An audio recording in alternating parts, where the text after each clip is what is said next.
If you think luck is involved in achievement, you'll never make it. You'll never be successful with those beliefs. If you think luck is involved in success, I want you to take in this fact. 86% of millionaires are self-made. That means that 86% of all millionaires made their money on their own sacrifice, their own work, their own persistence, their own creation.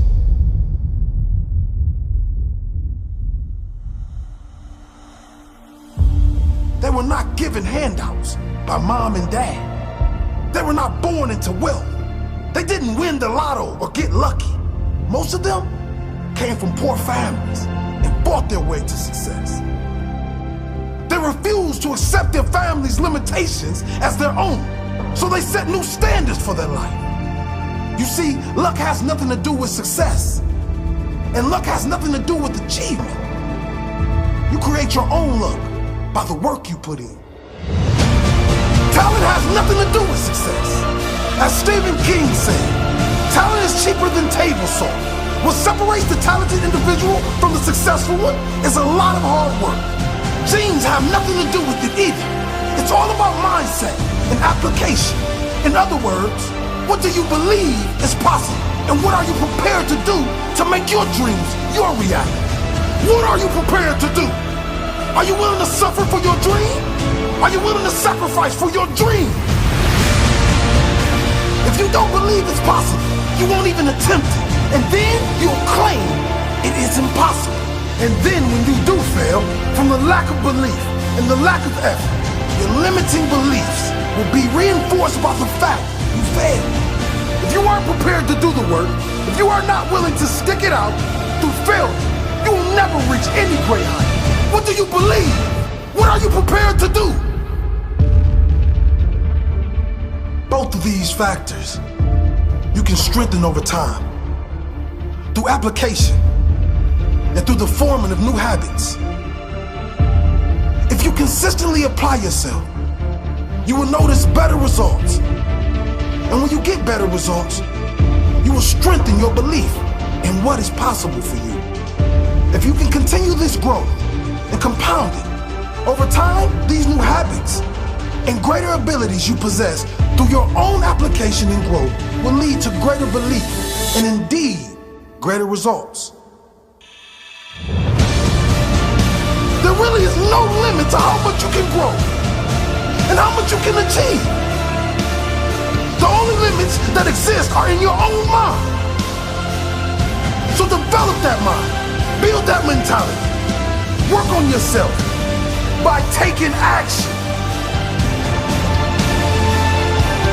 What are you prepared to do? Are you willing to suffer for your dreams?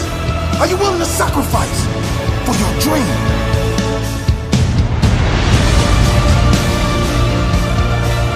We all know someone very smart on minimum wage.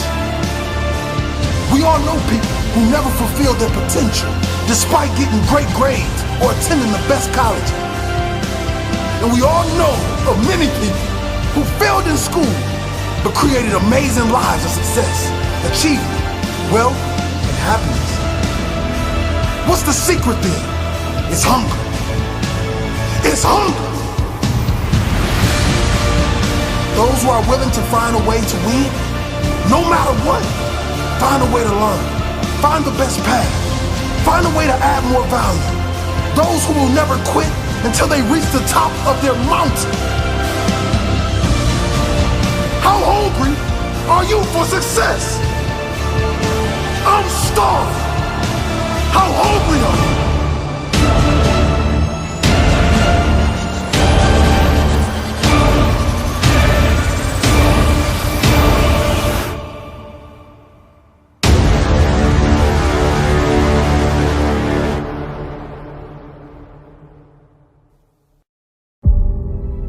In Jeff Colvin's book, Talent is Overrated, he explores limiting beliefs about talent and suggests it may not even exist. Instead, he says something called deliberate practice may be more realistic. He says, greatness doesn't come from DNA, but from practice and perseverance honed over decades. Deliberate practice isn't mindless repetition. It's hard, it hurts, and the more you do it, the closer you move to greatness. Talent does not equal achievement. You can have all the talent in the world, but if your mind isn't right, you'll never be great.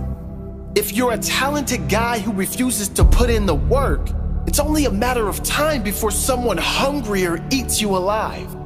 You could be born into wealth and still screw everything up with your mindset.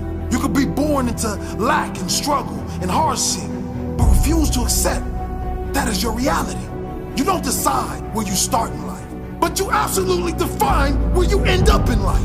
Your limits come from you, not from your genes, not from your achievement, not from your luck. Get your mind strong, and you will be strong. Feed your mind with success, and put in the work, and you will be successful. According to Forbes, 67% of the world's billionaires are self-made. Here's a list of some of those billionaires who grew up with a little, but through hard work, achieved a lot.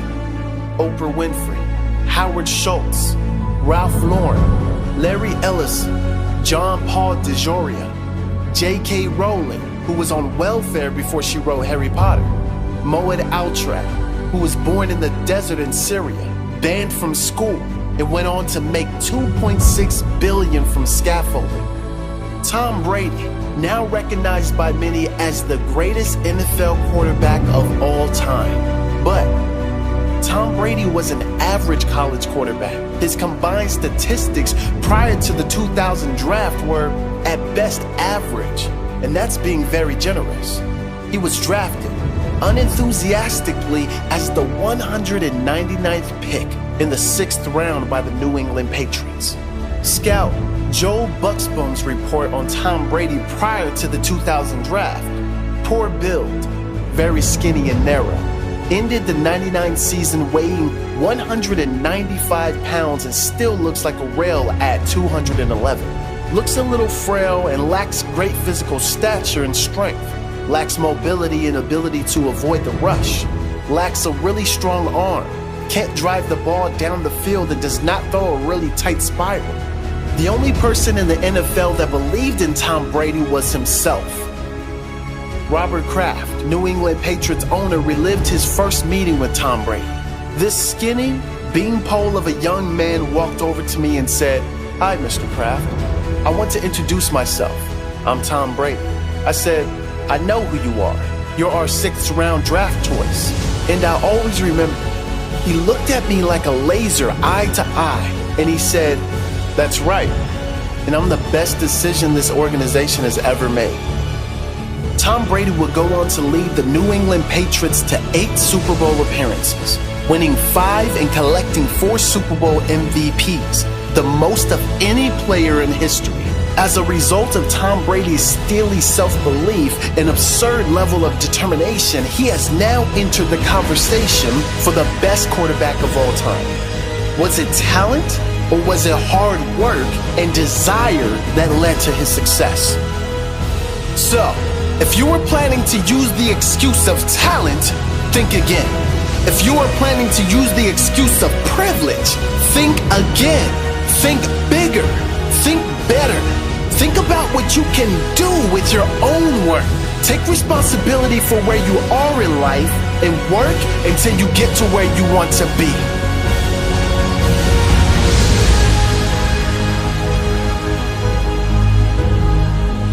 You can outperform anyone with a fancy education if you have the will to do so.